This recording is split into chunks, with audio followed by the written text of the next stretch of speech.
Alhamdulillah, Alhamdulillahirabbil alamin. Huwallazi anzala sakinata fi qulubil mu'minin yazdadu imanan ma'a imanihim. Asyhadu an la ilaha illallah al-malikul haqqul mubin wa asyhadu anna Muhammadan abduhu wa rasuluh as-sadiqul wa'dil amin. Allahumma salli wa sallim wa barik ala Muhammadin wa ala alihi wa ashabihi ajma'in. Faya ayyuhal hadirun rahimakumullah, usikum wa nafsi bitaqwallah. Ittaqullaha haqqa tuqatih wa la tamutunna illa wa antum muslimun. Wa qala Allah ta'ala fil Qur'anil Karim, a'udzu billahi minasy syaithanir rajim. Bismillahirrahmanirrahim. Inna a'tainakal kautsar fasholli li rabbika wanhar.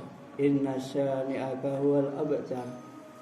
Wa qala fi ayatil ukhra wal fajri wa layalin 'ashr. Shadaqallahul azim.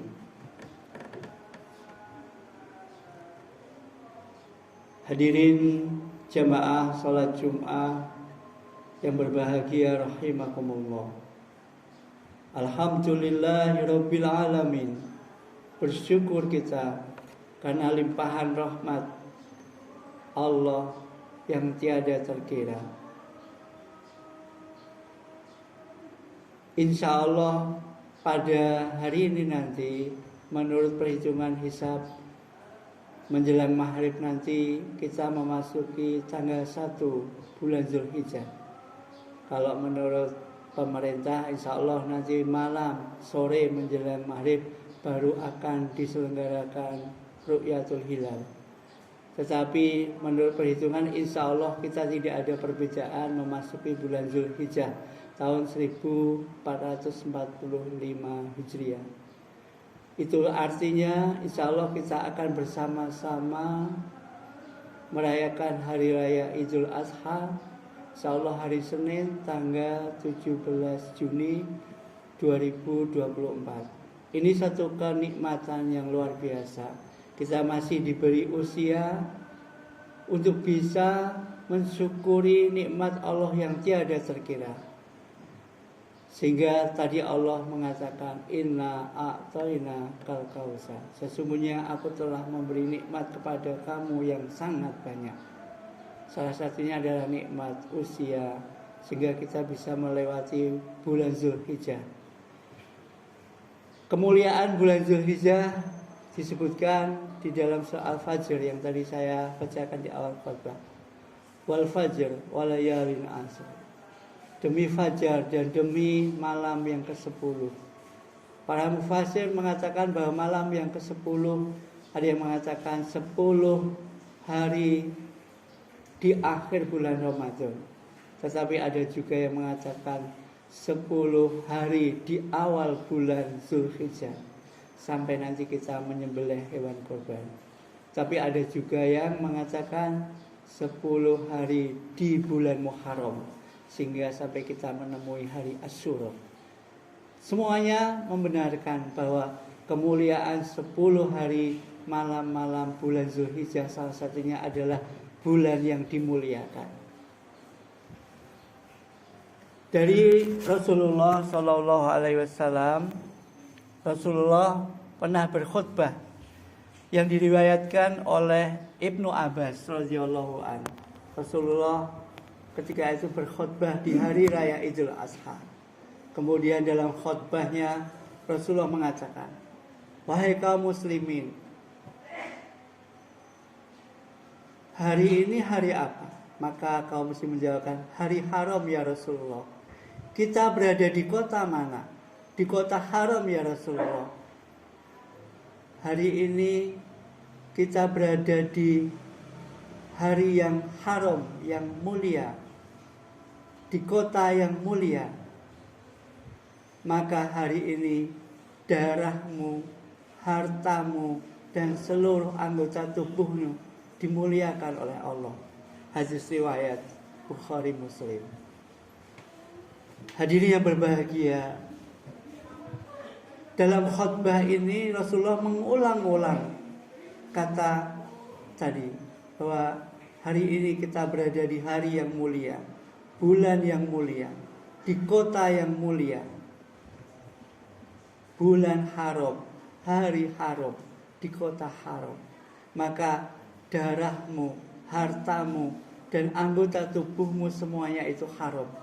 Artinya kita dianjurkan untuk memuliakan hari ini, hari yang akan kita mulai pada nanti menjelang maghrib, yaitu hari di bulan Zulhijjah, sampai nanti kita akan memperingati Yaumul Nahar, di mana seluruh jamaah haji di dunia juga memperingatinya, dimulai tanggal 8, 9 di Arafah, kemudian 10 melempar jumrah, 12, 13 di Muzdalifah, di Mina, sehingga akhirnya kemudian sa'i dan tahallul, sehingga selesailah rukun haji bagi jamaah haji yang melaksanakannya. Kita yang berada di tanah air, kita dianjurkan untuk memuliakan harta kita, yaitu dengan cara berempati, berbagi simpati. Jika kita mampu, maka kita dianjurkan untuk menyembelih hewan korban. Memang sebagian ulama mengatakan korban laksana simbolis menyembelih rasa kebinatangan kita, karena kebinatangan kita inilah yang menjadikan kita tidak pernah bersyukur akan nikmat yang Allah berikan, meskipun nikmat itu sangat banyak. Maka ini harus kita hilangkan dengan cara berempati, bersimpati. Ini hikmah kita berkorban. Rasa simpati, rasa empati ini hendaklah mari kita bawa, meskipun korban nanti sudah selesai. Bagaimana tidak kalau kita rasakan banyak sekali di antara penduduk kita, warga masyarakat kita, yang merasa ekonominya, kehidupannya mungkin sangat berat. Bagaimana tidak kita bisa melihat gejala sosial yang timbul dari beratnya beban ekonomi masyarakat kita, sehingga ada satu keluarga yang bunuh diri karena terjerat hutang. Ada yang pusing memikirkan hutang, kemudian ia menjadi gila. Atau ada suami membunuh istrinya karena merasa berat menanggungi. Ini gejala-gejala sosial yang harus kita antisipasi, yaitu dengan cara menumbuhkan empati. Jika kita ingin dimudahkan urusan kita dalam dunia, maka mudahkanlah urusan saudara kita. Sebagaimana Rasulullah pernah mengatakan, barang siapa yang beriman kepada Allah dan hari akhir, maka mudahkanlah urusan saudaranya.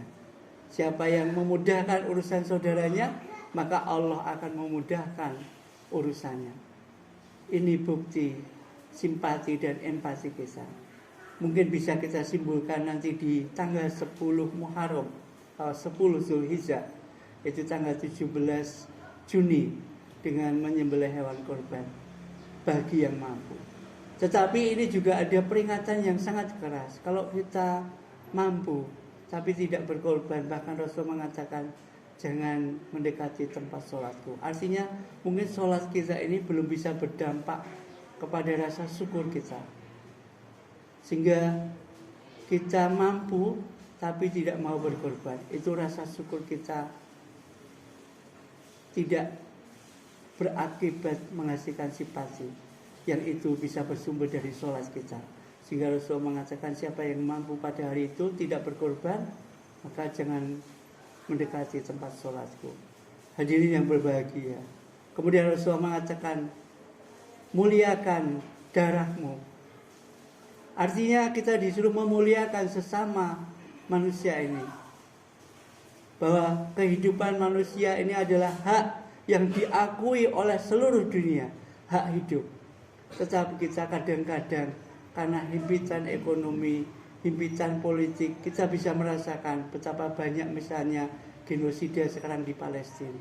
Kita harus berempati, minimal membantu dengan doa.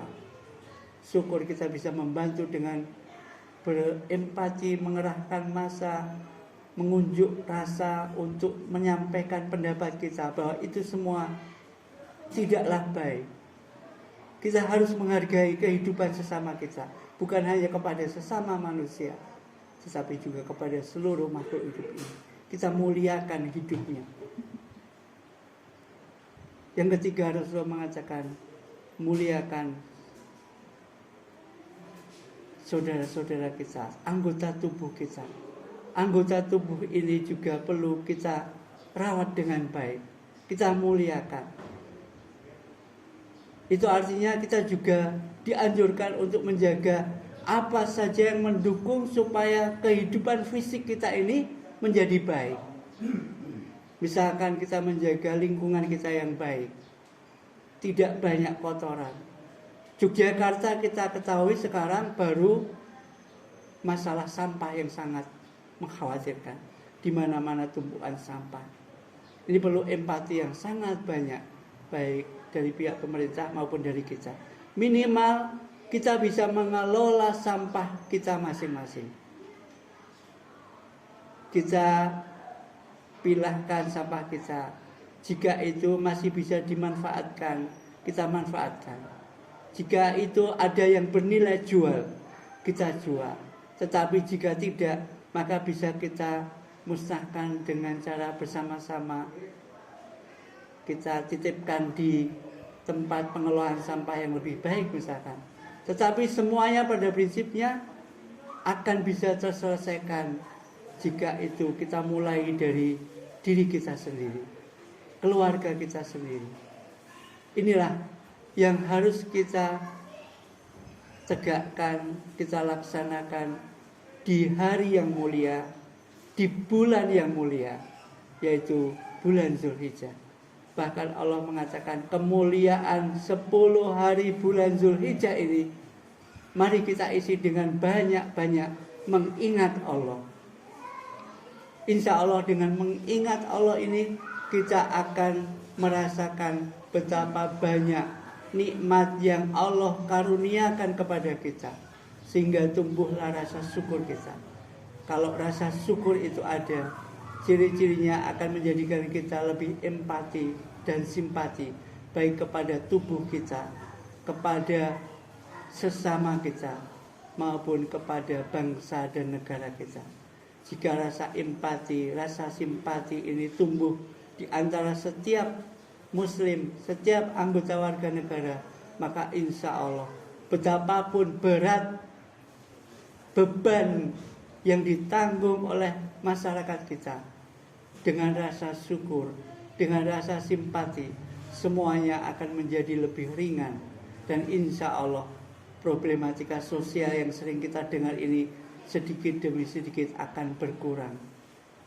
Insya Allah kalau ini berjalan rutin terus, lama-lama negara kita insya Allah akan menjadi negara yang badatun, thayyibatun, warabun ghafur. Kuncinya adalah mari kita muliakan hari ini, kita muliakan bulan ini dengan cara memuliakan darah kita, memuliakan anggota tubuh kita, memuliakan sesama kita, harta kita, dengan berempati, dengan bersimpati, dengan meningkatkan rasa syukur kita kepada nikmat yang Allah telah karuniakan kepada kita.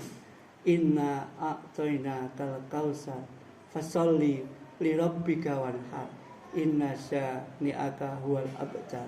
Barakallahu li wa lakum fil Qur'anil azim wa nafa'ani wa iyyakum bima fihi minal ayati wa zikril hakim wa taqabbala minni wa minkum tilawatahu fastaghfiruhu innahu huwal ghafurur rahim.